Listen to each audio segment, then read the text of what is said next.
Okay, so your body has been telling you the truth long before your mouth ever caught up. So let's handle why there's been this gap, okay? The first thing that's coming to me about why there's been a gap between what your body's been telling you and then your mouth beginning to acknowledge that truth is this misconception that's been embedded into your knowing about old age and dying. Okay? So let's handle that.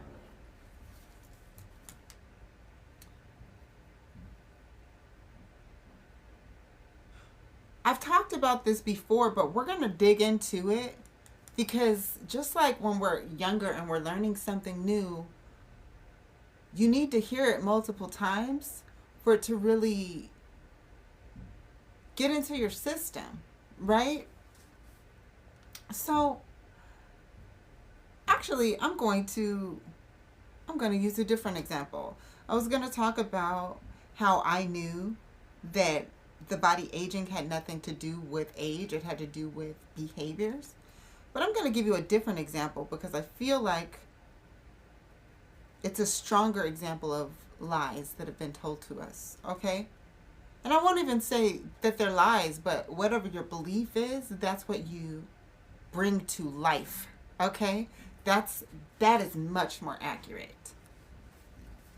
So I remember growing up as a Christian, we heard a lot of talk about demons and seeing people being healed of demonic possessions in church and, like really crazy things I saw growing up and heard, okay?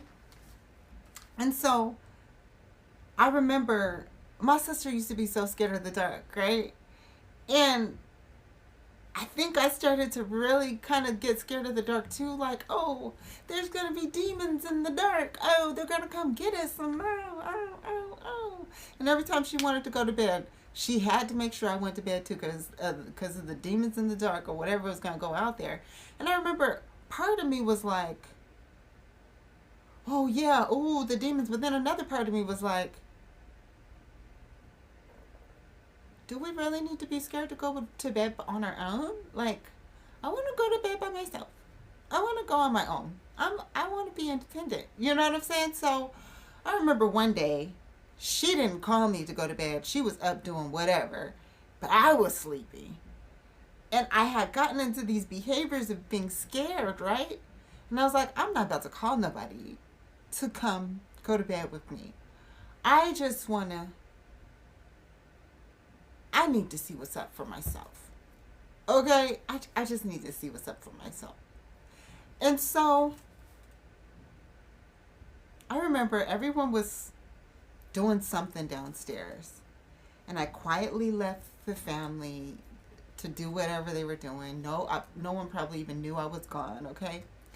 And I quietly crept up the stairs, went to my room.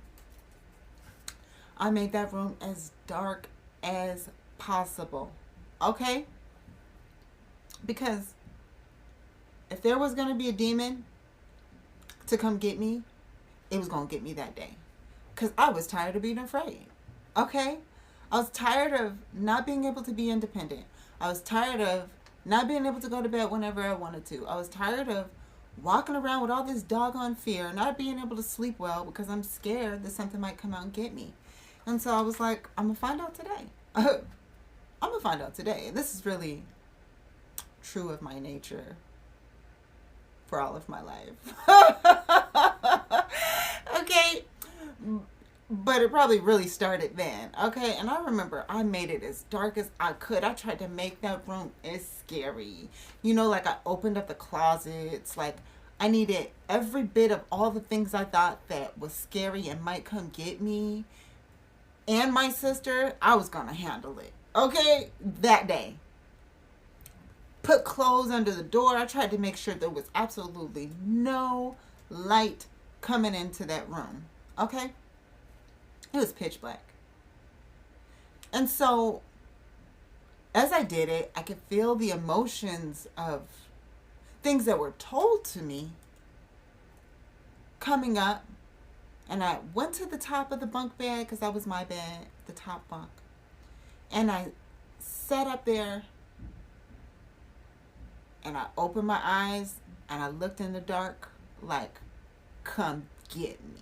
But as I started to look, I started to get calm. The truth was, my body wasn't scared. My mind was telling me I should be scared because of the things that I was told, but my body felt like familiar. It felt like this darkness was familiar. My body was telling me I was taking on this feeling of fear, but it wasn't real to my nature. Because I was calm, really. Which also is probably why I had enough boldness to go face the dark, because if I would have really listened to my body, I wasn't really scared. And so the longer I sat in the dark, the longer I felt more calm, and the more I noticed I could actually see in the dark. I have phenomenal eyes.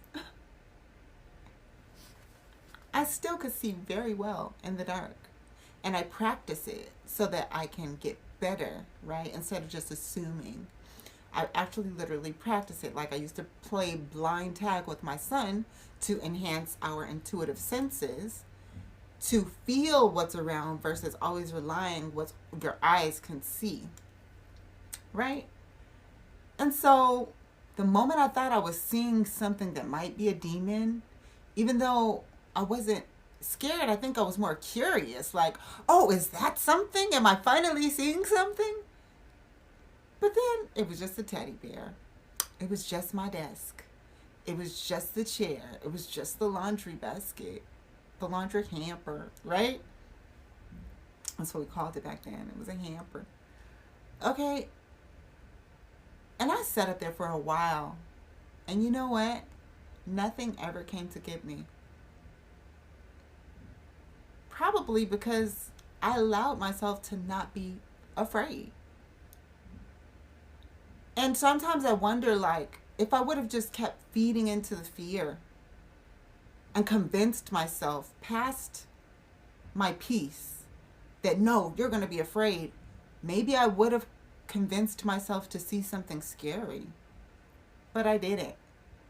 And it really changed my life forever.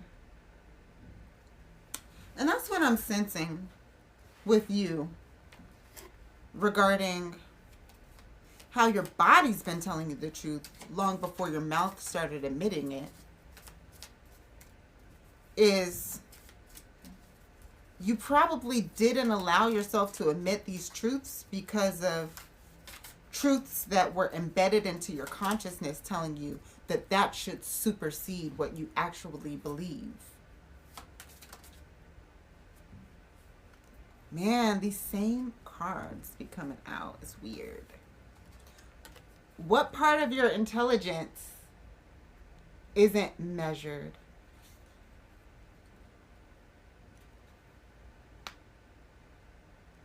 What part of your intelligence isn't measured?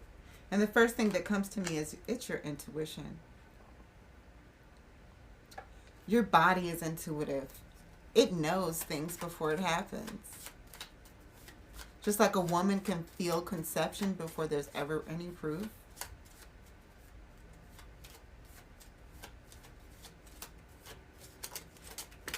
And we can also feel deception, right? Before there's any truth, which that's the card that just came out, truth.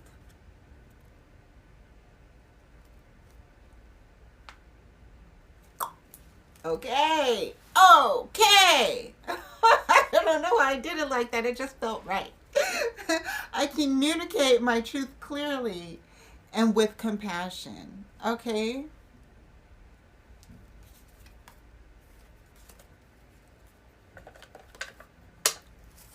So it's really, really, really important for you to trust your inner knowing inside your body and inside your spirit when you know something. And when you know something, that can't always be proven by other people. But you know how you prove it to yourself? You have to test it. Even if you don't tell people that you are testing, it's probably the best way, because if you tell people, one, especially if you're testing deception, they're going to try and throw your scent off, right? If you're trying to test your spiritual perception, it's probably good not to tell other people too, because they might try and convince you that your truth isn't what it is. And you'll find out how to know the scent. You'll find out how to enhance your spidey senses by testing it. And you'll be like, oh, I was right about that, but when I have this type of feeling, maybe that's telling me I'm in the right color scheme, but I don't have the exact hex number yet, right? And so when you get that exact number, then you can know you're on point. But if you're in the color scheme, you know you're somewhere in the vicinity, right? But all of that takes practice. That takes meditation. That takes isolation. It takes intention. It takes relationship with yourself. It takes boldness to be willing to stand alone in your truth if no one else backs you. To stand up for what God has shown you, you know. Whether you're in a relationship or not, whether you're with family or not. Everyone is not going to be able to see your soul, and they're not always going to be able to see through the lens that God has gifted you with. And although we want people to, not everyone has been initiated into that level of knowing. Okay? When you're super sensitive like that, it's because you have been initiated, unless you hacked your way into that knowing. And if you hacked your way into that knowing, you probably have some paranoia going on.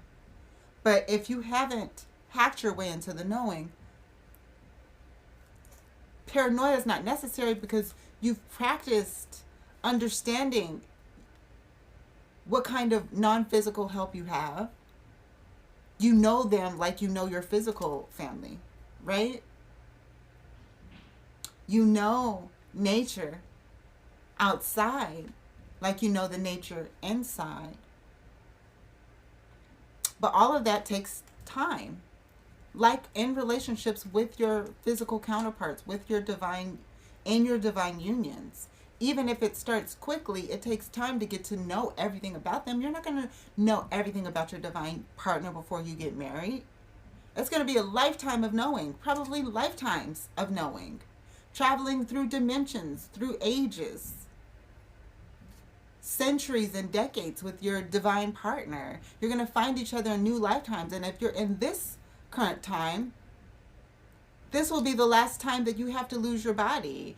And some of you won't even lose your body in this dimension. We will learn how to transcend like, was it Melchizedek? Whoever it was, and was Enoch. Like Enoch. We will learn how to transcend our bodies, our physical being, without death. Because death was a lie fed to us. And so is old age.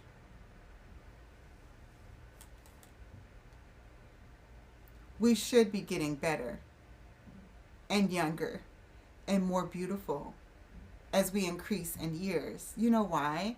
Because the knowledge should help us to make better decisions and have better habits. And the more we do that, the better we be, the better we see, the better we glee. And the better our needs. And that will be manifested in full form. Period. Here are 3 journal prompts to help you handle this gap that you've been having between knowing that you have had the truth in your body this whole time and then finally admitting to it, right? We're going to close that gap. Here are 3 journal prompts to help you do so. Number 1, what physical signal have I normalized that is actually a message? Okay? Be honest. Number 2, where do I override my body to keep the peace or meet expectations? And number 3, what changes when I treat sensation as data instead of inconvenience?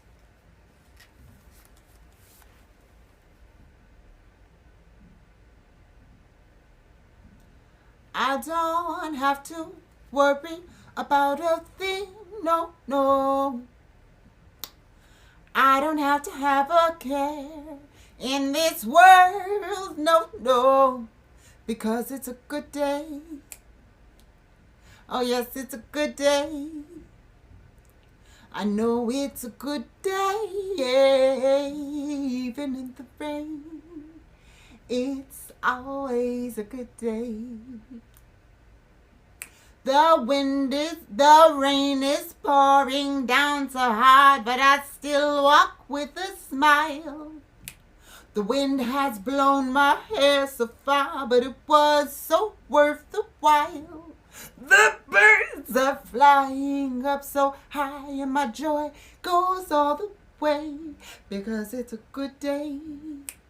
It's always a good day. You know it's a good day. It's always a good day. Oh yes, you know it's a good day. It's always a good day. Yeah. I wrote that song a long time ago when my body knew the truth that all the hardships I was dealing with, I was literally walking through the rain when I wrote that song. My body knew something because my spirit was giving it messages saying, you're going through this because it's going to be a parallel to how you're going to go through other things in life. And you need this lesson to build the muscle and the stamina to go through the other things you're going to go through. And man, I didn't know what was coming up before then, but sure, I was prepared because nothing was to compare to that level of strength I needed to go through what I was going through then.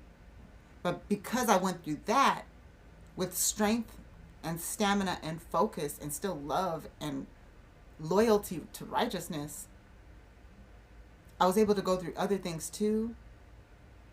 And now I can share that light with you. And that's the same thing. Your body is giving you signs not just for you, but you are a pave maker and a way maker. And you have blueprints that this new world is going to need for our children and our future seeds, for the legacy of God. Remember, we don't hide from the truth. We handle it sovereignly. Peace, y'all.